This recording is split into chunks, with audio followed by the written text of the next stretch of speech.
Hey, how you doing back there? Need anything?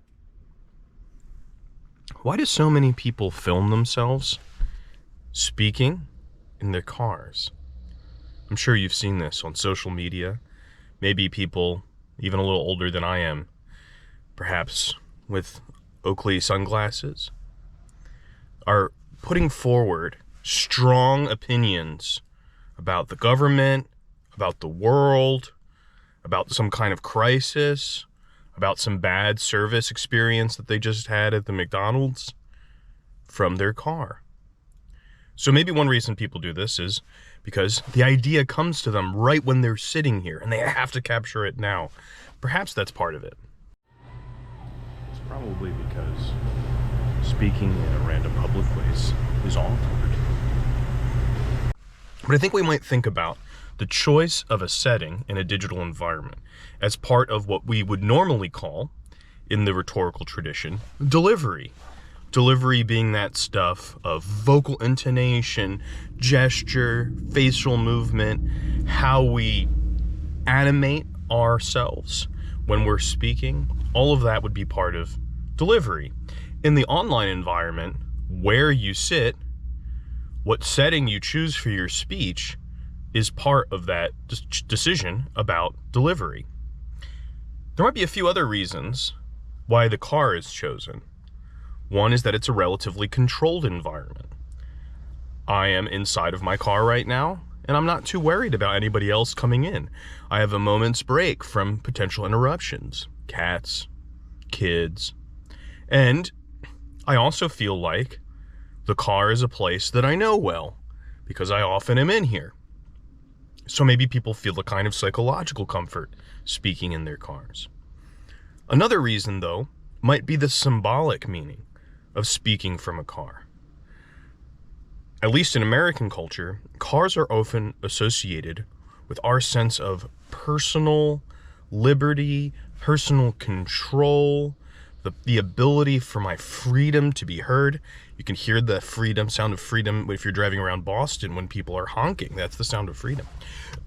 But there's a more serious way in which people want to feel in control when they're speaking, want to feel in control of their meaning. And so they go to a familiar place where that symbolic association is, the control of the car. Let's compare the feeling of sitting static in a car to the feeling we might have walking around in an environment. In this particular case, it's a playground. This certainly communicates something different. It has a different feel, or as you guys like to say, a different vibe. It's not always obvious or always possible to film in different environments, but there's no doubt that we know from the pandemic that a background, when you're on Zoom, contributes a lot to what people might want to think of you. They want to go off of a certain amount of intuition about how you speak. So what you might not want to do is choose a setting like a giant dumpster filled with trash for your speech about recycling. The choice of a background is also important when you're using a still photo. But in addition to what is unique about delivery in the online public speaking environment that we're in right now, there's also the normal things that apply to all spoken delivery.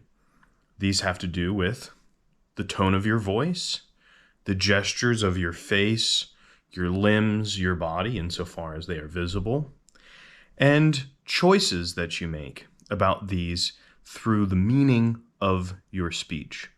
One way I like to think about delivery is that it is punctuation for your speech. We're all writing brained. We think about punctuation as being punctuation marks. But those punctuation marks historically, literally, were indications about how to move the tone of your voice or deliver a gesture with your body. We can see this even in the names of some of the punctuation marks that we have now, like the word colon, which is those two little dots. A colon or kola literally means in Greek, your limb. But there's so many more fine and subtle gradations of how we might use our voice or our gesture in order to inflect the meaning of our speech. I want to talk to you a little bit about some of the ways that this goes wrong. It's easier to hear what is bad about delivery than to try to get to exactly what is good. And so I want to think with you a little bit about some of the flaws of delivery that are more or less common in this kind of speaking that we're doing in this class. Chapter 1, Orientation. All living things are critics. We may begin by noting the fact that all living organisms interpret many of the signs about them. A trout, having snatched at a hook but having had the good luck to escape with a rip in his jaw, may even show by his wiliness thereafter that he can revise his critical appraisals. This sounds really bad. This is a phenomenon called the text-locked voice. This is when your voice really just re-delivers text as if there is no interpretation of it being made at all. It's better not to write down your speeches as a script for this class, something that I'll try to convince you of in a series of lectures. But if you choose to ignore this advice and instead wish to script your speeches out, consider thinking about how it sounds, why it might sound like it's written, even if no one can see the writing. Let me try to deliver to you those same few sentences I just read with a more interpreted style of speech. Chapter 1. Orientation. All living things are critics. We may begin by noting the fact that all living organisms interpret many of the signs about them. A trout, having snatched a hook, but having had the good luck to escape with a rip in his jaw, may even show by his willingness thereafter that he can revise his critical appraisals. One thing that you probably will notice is that there's more vocal movement in my speech. But this shouldn't be our only understanding of what the difference is here. If I just kind of go up and down with my voice, this makes it sound totally crazy and loony and actually just gets in the way of what kind of delivery might be the best to understand.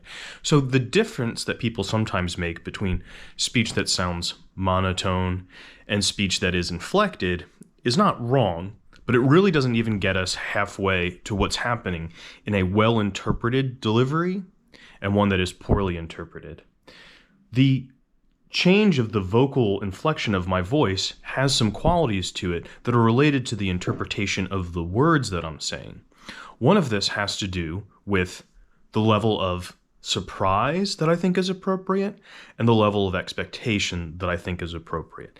If I'm saying something that I believe my audience would find to be normal, obvious, expected, I say it kind of like this in a tone that really resolves itself back down into a more expected, repeated style of delivery. That lets the audience know that your judgment is that they should have expected to hear something like this, that this isn't unusual. On the other hand, if I'm saying something a little bit odd, something that's a little bit more surprising in terms of my evaluation of what the audience would think, how they would relate to this, then I want to shift my vocal inflection in that direction. The next question for delivery is one of gesture. And as you can see, I talk with my hands. I find it difficult not to. But maybe even more important in this environment than our hands is our face. Now, there is less information about our gestures in the digital environment. Our videos are normally close cropped to our faces, and they don't communicate as much about how we move around a room, who we're looking at, things like that. This doesn't mean that we get out of the responsibility of making gestural choices. Just the inverse. The less information there is, the more important one source of information that exists becomes. So our facial inflections are so much more important in a front-facing online video than otherwise. In the speeches that you're going to do for this class, whether they're the informal vlog-style speeches or the formal drafts of your one big speech, I want you to try to hit a certain goal for your facial expressions.